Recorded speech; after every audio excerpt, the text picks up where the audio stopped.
The Old Guard is directed by Gina Prince-Bythewood. It stars Charlize Theron, and it's a Netflix film. This movie is based off of a comic book series that I never read, and the plot of this film is about a covert team of immortal mercenaries who try to keep their identity a secret, but then they run into issues when a new member arises. So the thing about the trailer is, I hadn't seen it before I saw the movie. I had to go back and watch it so I could tell you about it. The trailer is actually very accurate. There's a ton of action in the movie, and there's a ton of action in the trailer. There's humor in the trailer. There's humor in the film. Anything that's in the trailer is actually in the film. So the trailer, I have to say, is completely accurate. So one of the gripes I got to bring up right away is it's one of those stupid, pointless, shaky cam movies. Every time there's an action scene, either the camera's shaking a lot, or it's very zoomed out, or it's way too close. So you don't really get to enjoy much of the action after the first half hour. It starts getting very shaky. But then after that, for some reason, they wanted to like copycat John Wick, and everything was like super fast, and the way they were shooting and pulling their guns out, and I was like, ooh.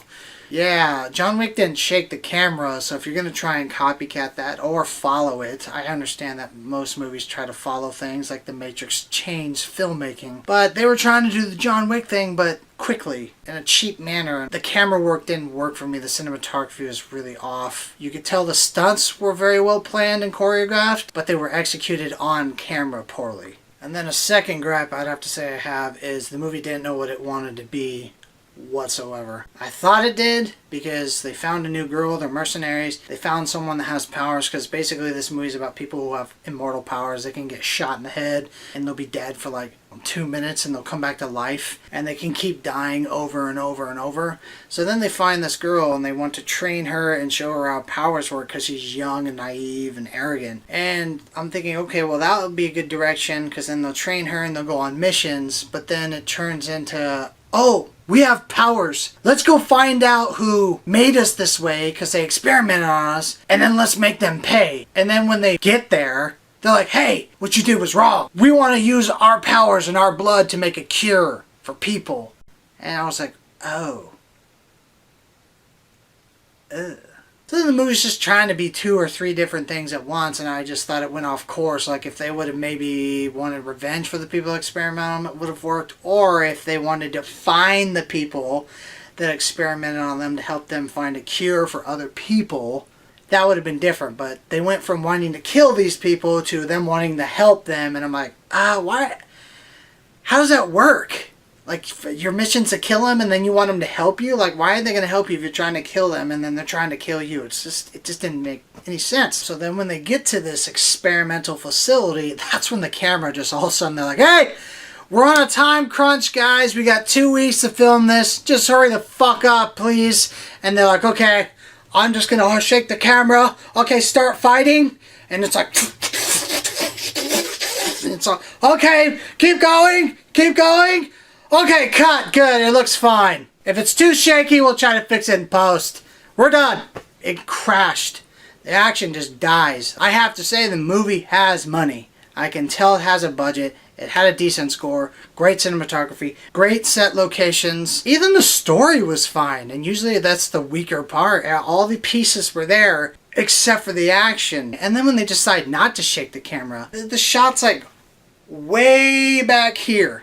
And then if they want to do an up-close shot, it's really close. It had a good cast. Even some of these no-name actors I saw in this were not bad. They were actually pretty decent. I could see them being in stuff in the future. But the action just dropped the ball so hard, it is going to throw you out of the film completely. I'm going to grade The Old Guard a C-. Now, the one part I want to talk about that I want to give you a spoiler warning about, I'm going to mention right now. So this is your last warning. There's a character that was alive during the medieval times when they believed in witches and stuff and they would burn them. And this character gets kidnapped by a group. They try to burn her, they try to hang her, and she keeps coming back to life. And they're like, see, she won't die. So they put her in this metal tomb.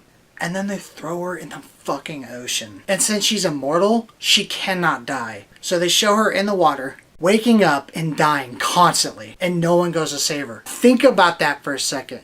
You're looking up and it's pitch black. You're in the ocean. No one's coming to save you. You have powers where every time you die, you'll come back to life in a minute or less, and then you'll just die and drown again. She constantly keeps waking up, drowning, dying. That is a terrifying concept. I just thought about that for a second and put me in her shoes, and that would suck so much. Because even though they're immortal, they're not like Hulk strong. She can't just punch her way through this tomb. She's stuck in it. And that's my biggest gripe about this movie. Charlize Theron mentions this because she was with her friend in the movie and knows that she got kidnapped and thrown in the water. So instead of going to try and save her friend, she's like, let's go get revenge on the people that did this to us instead of saving my friend. Wouldn't that be like your top priority? No. Instead, let's go to this facility and try and kill them for doing this to us. And then when we get there, we're going to be like, hey, you know what? Actually, we want to use our blood and our skin tissues and try and come up with a cure for people like us. And maybe help other people and help them be immortal too. Well, thanks for tuning in for another review, guys. I am scouring the internet because of COVID. I really can't find a whole lot of 2020 releases. There's a random Netflix movie that will come out once in a while. Just like this, I found this on a whim, didn't even hear about it. So I am looking for more movies to review, but when I do find one, I'll watch it, film a review, edit it, and upload it for YouTube for you guys to check out, and I will catch you guys on that review.